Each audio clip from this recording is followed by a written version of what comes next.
আরও গুরুত্বপূর্ণ ভিডিও পেতে সাবস্ক্রাইব করে পাশে থাকবেন। আসসালামু আলাইকুম প্রিয় বন্ধুরা, সবাই কেমন আছেন? আজকের আলোচনায় থাকবে সাপের বিষ। বিষাদার সাপের বিষ কোথায় থাকে?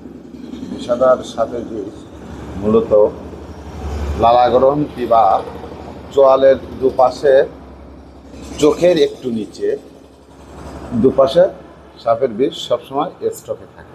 এগুলো কিন্তু বিষাদার সাপের বিষ। আর এ জায়গা থেকে যখন আপনাকে কামড়, মানে এভাবে যখন আপনাকে কামড় দেয়, দুই পাশে দুটো বিষ দাঁত আছে, এই বিষ দাঁতের মাধ্যমে যে কামড়ের যে ছিদ্রটা থাকে, এই ছিদ্র দিয়েই কিন্তু বিষটা আপনার দেহে প্রবেশ করে।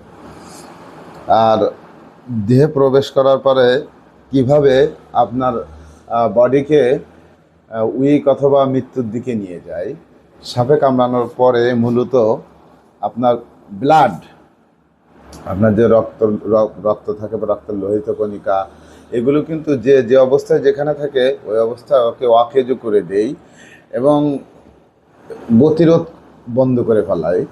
ব্লাডের যে সার্কুলেশনটা আস্তে আস্তে বন্ধ করে হার্টের উপরে পেইন আসে, হার্টের উপরে চাপ আসে। চাপ আসার পরে কিন্তু একটা সাপে কাটা রুগী আস্তে আস্তে নিস্তেজ হয়ে যায়। সেটা আপনার মানে সে কতক্ষণ সময়ের ভিতরে মারা যাবে বা কত সময়ের ভিতরে মারা যাবে তার নির্দিষ্ট কোনো সীমারেখা নাই। তো বিষয়বস্তু হচ্ছে এরকম যে কোন জাতীয় এবং কোন প্রকার এবং কতটা বিষাদার সাপে তাকে দংশন করে, তার মৃত্যুটা কিন্তু তার উপরেই নির্ভর করে। তাহলে আজকের ভিডিও আমরা জানলাম বিষাদার সাপের বিষ কোথায় থাকে। বিষাদার সাপের বিষ থাকে দুই পাশের চোয়ালে, চোখের একটু নিচে বিষাদার সাপের বিষ।